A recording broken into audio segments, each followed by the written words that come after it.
Well, hello there, my dear inquisitive friend. So, who's Charles III, the new King of England, you ask? Formerly known as Prince Charles, he is the eldest son of Queen Elizabeth II, the father of Prince William and Harry, and the brother of the allegedly pedophilic Prince Andrew. He ascended to the throne following the death of his mother, Queen Elizabeth II, and his wife, Camilla, has now become Britain's new queen.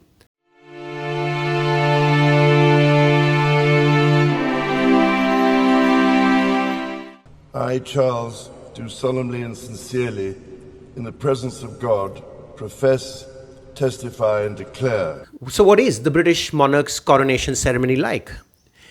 King Charles III was crowned on Saturday, May the 6th, 2023 at Westminster Abbey in a ceremony built on ancient traditions. The coronation marked the country's first coronation in 70 years. More than 2,000 guests from around the world attended the coronation, including members of the royal family, international representatives from 203 countries, Nobel Prize winners, and members of the British government. The congregation also included singers Lionel Richie and Nick Cave, British actress Emma Thompson, actresses Judi Dench and Joanna Lumley, and composer Andrew Lloyd Webber. By the way, we've linked an article in the description that has the full coronation guest list, and we highly recommend you check it out. Before the coronation service, King Charles III and his wife, Queen Camilla, participated in the King's procession from Buckingham Palace to Westminster Abbey. The coronation service began with one of the youngest members of the congregation, a boy chorister, greeting the King. Charles responded by saying, "I come not to be served, but to serve." The ceremony was built around the theme called to serve. Although the coronation remains a sacred Anglican service, the ceremony included the active participation of other faiths for the first time. Following the service, King Charles III and Queen Camilla greeted crowds from the balcony at Buckingham Palace. King Charles III's first son, William, Prince of Wales, who is next in line for the throne, played a key role in the coronation, and his family, including wife Catherine and three children, George, Charlotte, and Louis, were in attendance. King Charles III's younger son, Prince Harry, was also at the ceremony, although his wife Meghan and their two children, Archie and Lilibet, were not attending.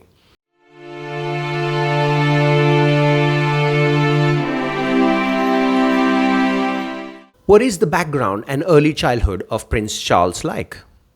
Prince Charles, also known as Charles Philip Arthur George, was born on November 14, 1948 in Buckingham Palace, London, England. He is the oldest son of Queen Elizabeth II and Prince Philip, Duke of Edinburgh. As a member of the British royal family, Prince Charles had a privileged childhood with access to the best education and resources available. He spent much of his early years at Buckingham Palace and Windsor Castle, as well as at the family's country home, Balmoral Castle in Scotland. Charles was educated at home by a governess until the age of 8, after which he attended Hill House School in London. In 1957, he went to the Cheam School, a boarding school in Berkshire, where he remained until 1962. He then went to Gordonstone School in Scotland, which his father, Prince Philip, also attended. Prince Charles was known to be a sensitive and introspective child with a love for nature and the environment. He also had a keen interest in music, art, and literature, which he continued to pursue throughout his life. As the heir apparent to the British throne, he was groomed from a young age to take on a leadership role and carry on the royal family's traditions and legacy.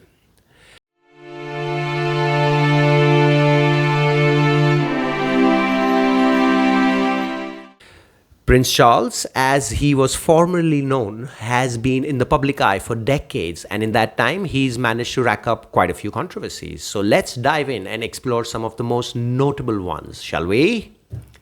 First up, we have the matter of Charles's love life. Ah yes, who could forget the infamous love triangle between him, the late Princess Diana, and Camilla Parker Bowles?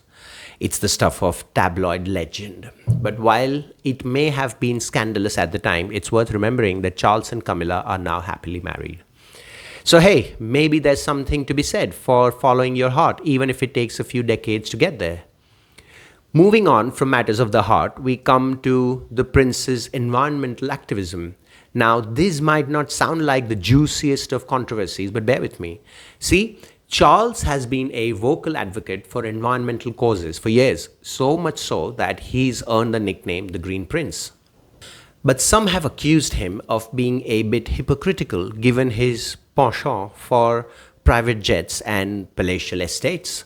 Of course, Charles would argue that his advocacy work requires him to travel extensively and that his estates are actually quite eco friendly. Who's right? Well, that's for you to decide.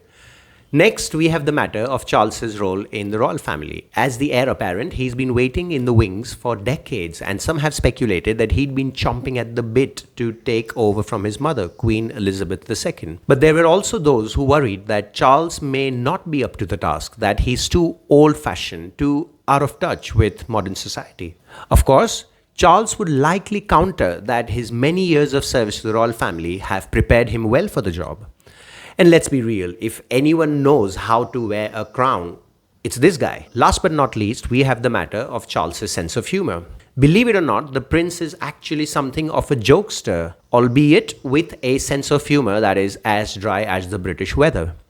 He's been known to crack a dry, self-deprecating joke or two, and he's been spotted doing a bit of slapstick on occasion. Of course, this has earned him some criticism from those who feel that a future king should be more serious and stately. But personally, I think it's kind of refreshing to see a royal who doesn't take himself too seriously. So there you have it, folks, a brief tour through some of the controversies in Prince Charles's life. Love triangles, private jets, succession drama, and a sense of humor. It's a lot to keep track of. But hey, that's just par for the course when you're a member of the royal family. And who knows, maybe one day we'll be talking about the controversies of King Charles III. Stranger things have certainly happened.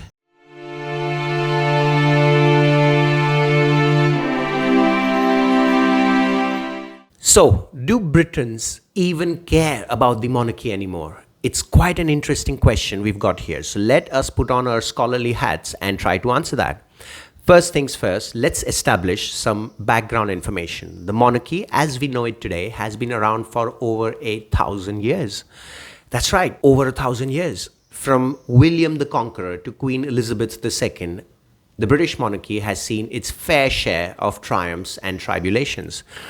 So it's no secret that the royals have played a significant role in shaping the United Kingdom's history and identity. But let's fast forward to modern times. Do Britons still care about the monarchy? The answer, my friend, is yes and no. Allow me to explain.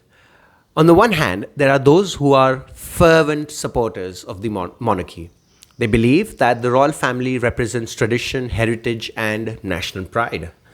These individuals see the royals as an essential part of British culture and identity. They'll probably go to great lengths to catch a glimpse of a prince or a king or a queen whenever they're out and about. On the other hand, there are those who couldn't care less about the monarchy. They view the royal family as outdated, irrelevant, and a waste of taxpayers' money. These folks argue that the monarchy serves no practical purpose in modern day Britain and that the country would be better off without them. But it's not all black and white. When is it ever? You see, there's a significant portion of the population that falls somewhere in between these two extremes. Now, they might not be royal enthusiasts, but they don't necessarily want to see the monarchy abolished either.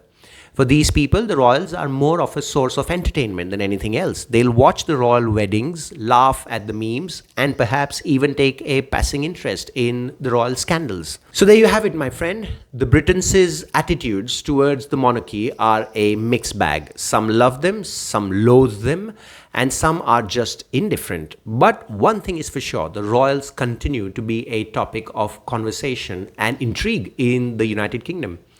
Now, if you'll excuse me, I'm off to grab a cup of tea and watch some Netflix.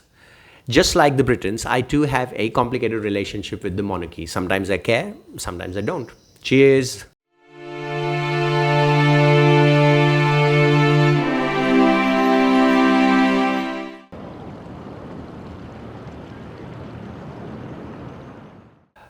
The age-old question of just how wealthy are the British royals. It's a topic that has fascinated the masses for centuries, from the days of King Henry VIII's lavish spending to the present day with Queen Elizabeth II's and now King Charles III's ever-growing fortune. So let's dive in and take a look at the royal piggy bank, shall we? First and foremost, it's important to note that the British royals are, without a doubt, loaded. I mean, have you seen Buckingham Palace? That palace alone is worth a pretty penny, not to mention all the other lavish estates and properties they own. But let's get down to the nitty-gritty details. According to a 2021 estimate by Forbes, the British royal family has a net worth of around 88 billion US dollars. That's right, billion with a B. To put that in perspective, that's more than the net worth of some entire countries. So, what exactly makes up this staggering sum? Well, for starters, there's the Crown Estate, which is essentially a vast portfolio of properties and lands owned by the monarchy. This includes everything from swanky London real estate to vast tracts of farmland. In 2020-2021, the Crown Estate generated a net profit of around 345 million pounds. That's roughly 480 million US dollars, which goes directly to the treasury and is used to fund government activities. So, technically speaking, the royal family doesn't actually get to keep any of that money. But fear not, for there are other sources of royal wealth to explore. For example, there's the Duchy of Lancaster, which is essentially a private estate owned by the monarch. It's made up of around 18,000 hectares of land, as well as a collection of commercial, residential, and agricultural properties. In 2019-2020, the duchy brought in a whopping 23.2 million pounds in income. And let's not forget the Queen Mother's personal fortune. According to a 2020 estimate by WealthX, Queen Elizabeth II's personal net worth was around 500 million US dollars. Much of this wealth comes from her extensive art and jewelry collections, as well as her private estates and properties. Of course, it's worth noting that not all members of the royal family are equally wealthy. While Queen Elizabeth II and her immediate family are certainly well off, more distant relatives may not be quite so lucky. And let's not forget about the infamous royal rift between Prince Harry and Meghan Markle and the rest of the family, which may have financial implications down the line. So there you have it, folks. The British royals are incredibly wealthy, with a net worth that would make most of us green with envy. But hey, they're also responsible for generating significant income for the UK government, so maybe we can forgive them for their extravagant lifestyles just this once. With that, we've reached the end of this episode. But while you're here, why not check out another one of our works? And please like and subscribe to have YouTube inform you when new stuff drops on our channel. Thanks for being with us, and we will see you again soon.